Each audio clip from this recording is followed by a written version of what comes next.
Hi fam, welcome back. My name is Kamalu Joy Ngozi, and in today's edition I'm going to be talking about things I wish I knew before starting an export business. So before we delve in, I'd like you to like, subscribe and share so that you can motivate me to keep dishing out content. Apart from that, more people who need this information genuinely get to see it. Okay, so without further delay, we'll be delving. Here are a few things I wish I knew before starting export business. Number one is I wish I knew that not every country accepts our product. Some country consider your product contraband, and I wish I also knew that contraband wasn't fixed.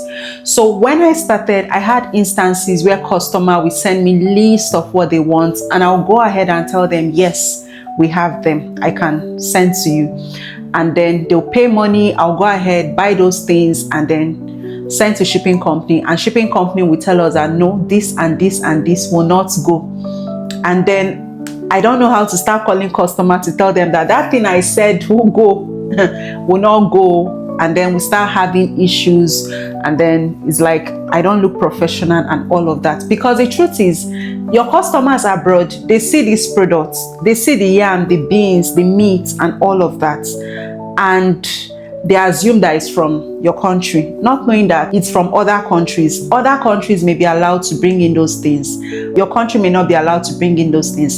So it might be contraband from your country. Another thing I didn't know is that contrabands were never fixed. The fact that a product is contraband today does not necessarily mean that it will remain contraband. So sometimes in those days when I started, I'll keep telling customer it's contraband, it can't go, it can't go. Not knowing that the ban has been lifted or there are other routes that we can now use to export those products. Because really there are sometimes products are contraband, but you know, there are other ways to ship those contraband item, foodstuff. Another thing I wish I knew before starting an export business is that I didn't know that shipping fee fluctuates. I thought it was fixed.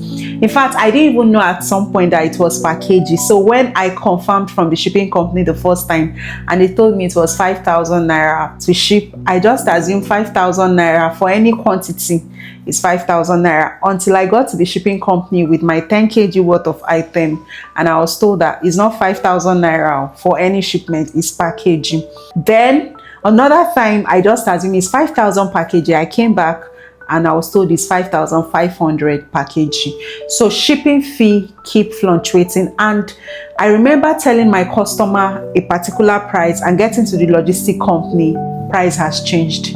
You know, I also remember scaling these items back home and then getting to the logistic company, kg has changed. So that was when I realized that you have to scale in carton from your house, then for your kg to tally with the logistic company.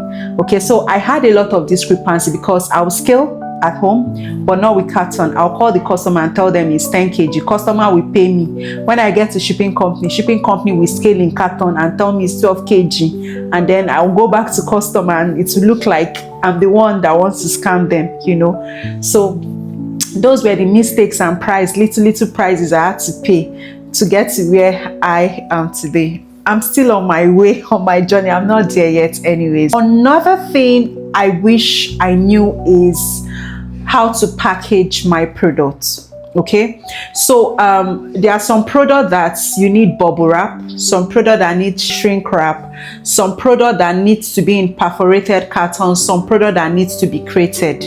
I didn't know all that. I was just doing German. I'll bring fish, I'll just send. By the time it gets to customer, the fish is broken. I'll just buy fish, I will not oven dry, nothing. And by the time it gets there, product has spoiled. So I didn't know that there's a standard for processing a product so that the shelf life can last up to a year or 6 months, as the case may be. I didn't know there's a standard to package products, okay, in Ziploc or a certain Ziploc, because we have export standard Ziploc. I didn't know I was supposed to package my fish in bubble wrap, you know, so that it doesn't break and all of that. I didn't know most of the packaging, how to package. In fact, I remember then if they want to crate our oils, I keep insisting no, it must not be created. And let them just put it like that. It's well cooked, and when it get there, to spill across different products. So I made a lot of mistakes that made the product upon arrival either go bad, or the liquid messes up with the dry products and all of that. I didn't know all that. So I wish I knew how to process product properly, how to package product properly. I may not have lost some of the customers I lost due to poor packaging. Then another thing I wish I knew before starting is that your branding can sell for you. See, when you are exporting, especially if you are into food processing or any type of packaged products, make sure your brand, your label is on it.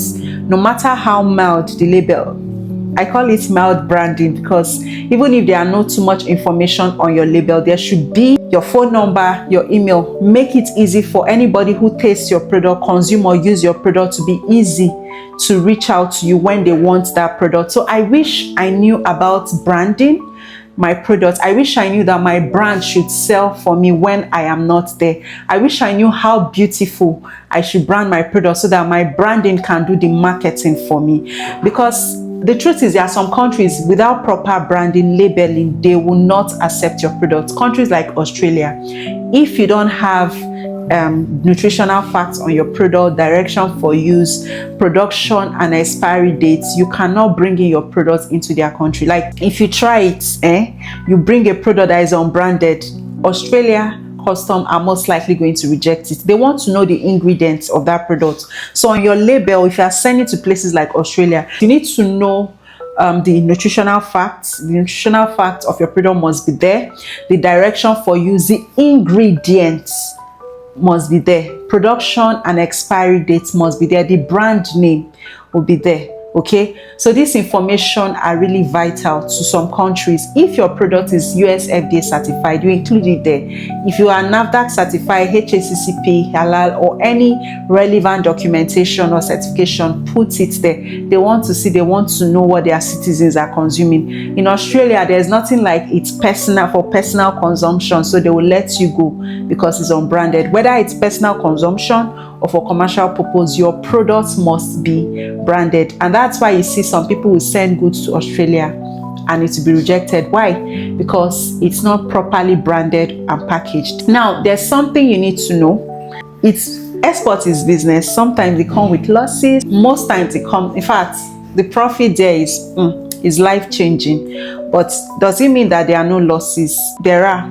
So I made some losses due to mistakes I made when I started the business. I thought it was all about you package and you're good to go. Another thing I wish I knew is that documentation are very important. In fact, export is 70% compliance and 30% sales. The right documentation will get you far to penetrate more markets, but the lower documentation you have, the lower market you can penetrate. So if you are going into export, limited liability, export license, your SCOMO, certificate is a must-have, because it helps you to penetrate bigger markets, especially those of you who want to do large-scale export. You must have a corporate account. It helps you to penetrate bigger markets. Yes, it's true, you can start on a small scale without documents and all of that, but that will be limiting you to the kind of customers you will be able to access. Okay, so these are a few of the tips I wish I knew. There are more, but these are a few of the ones I wish I knew. I may not have lost so much money, customer base and contracts. I hope you learned from today's session. Don't forget to subscribe, like and share.